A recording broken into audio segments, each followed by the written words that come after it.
What is the relationship, Billy, between the Dracos that I keep hearing about and the Palladians? What are their relationship like?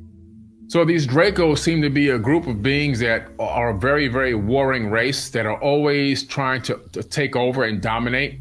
They want, some of these people, and I call them people, whether they're Dracos or whatever, because they're all still sentient beings. They want to dominate everything. They want everything. They want to be worshipped. They want to take over planets. They want to take over constellations, star systems, whatever it is, they want to take it over and they want to dominate it. And they go to war a lot. They're heavily, heavily, heavily into war. It's almost like the Klingons from Star Trek. It's like a race of beings that got to the space level, which is crazy that you can get to that level by being a race of warriors, which is what they are. And they want to dominate everything. And they created a lot of wars in the ancient past.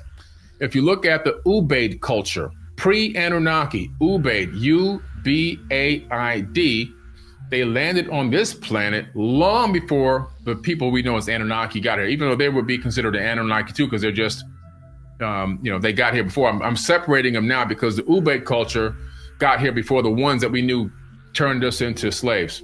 Right. But the Ubaid culture lived here. The structures that they lived in were discovered, dilapidated and worn down from weathering and age, but they're still there. There's even some images available that you can download from the historical sites. They found all of these statuettes, these Ubaid statuettes. These people looked reptilian. So some of these reptilian people came to this planet long before the Sumerian version that we used, and the Netiru from Africa that we call the Anunnaki. These people came here very, very first, a very long time ago, and set up kingdoms on this planet. So they even had their mark here for a time. People that look like reptiles. There's some that are breastfeeding babies, and they stood upright, just like a bipedal hominid, just like we are, breastfeeding babies. Some had different types of clothing, kind of leading us to understand that they were in like a monarchical type society. Some had staffs and long loincloths, which means they were probably priests or kings of some type. And then we had ones that had very short cloths, and then we had the ones that were naked. The naked ones were probably the poverty or the poor ones. So they still had some type of hierarchy or level that existed within their own species, but they were definitely here. There's no doubt about it. Do you think the people that are in power, do you think they're shapeshifters, Billy?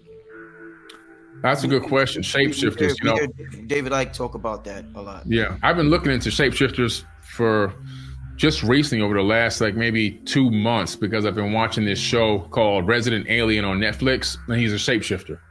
He can take the form of a human being, right, or whatever. Right. And I was like, the way that they laid it out was pretty interesting, because I heard about shapeshifters and anything is possible within the universe, but when I started looking deeper into the possibility of an entity or a being a shapeshifter, and I started looking into biology, I started noticing that the possibility biologically of it, based on what I see with octopus and squid, total possibility that some of these beings have that type of biology. And what's crazy is in this show, this shape-shifting alien is directly related to octopus. So I was like, wow, this is crazy. They directly related. It's almost like edutainment in a way. And so the more I looked into like how octopus and squid are able to mutate and transform, I started thinking, wow, take this to another level and put it into a slightly more advanced, more evolved being. All of a sudden, you can have a shapeshifter on your hand, somebody that can merge in with their surroundings and take on the shape or the look, appearance of anyone. And it's pretty amazing. I think it exists. I think if you can begin to see and think that it exists based off of some logic and some science, I think it's real. I don't know if you ever did this, Billy, and I don't know if it's like an optical illusion, but it's some scary shit, Billy, when you're staring in the mirror and it looks like you're shapeshifting sometime. If you like stare in the mirror for, let's say, 2 minutes nonstop, yeah, you don't blink your eyes, the shit, it starts to look scary, Billy. You ever did that before? Yeah, if you look in a particular angle and kind of let your eyes relax and just keep a straight glare, you begin to morph a little bit. You begin to change. It looks like you're moving or changing or slightly off shifted, like your light pattern's a little bit different. That could just be the way that the eyes are taking in the light, or it could be the fact that, we all exist as waves of light. Human beings are not even solid beings. We have the illusion of solidity. If you look into quantum physics, you discover that we are all particles of light. We're light waves that collapse into particles, I should say. And so what's collapsing us into particles? Conscious observation. So maybe it could be that when we slightly become staring at ourselves and off into that slight glare with our eyes more relaxed, maybe we're seeing part of that wave particle duality that exists.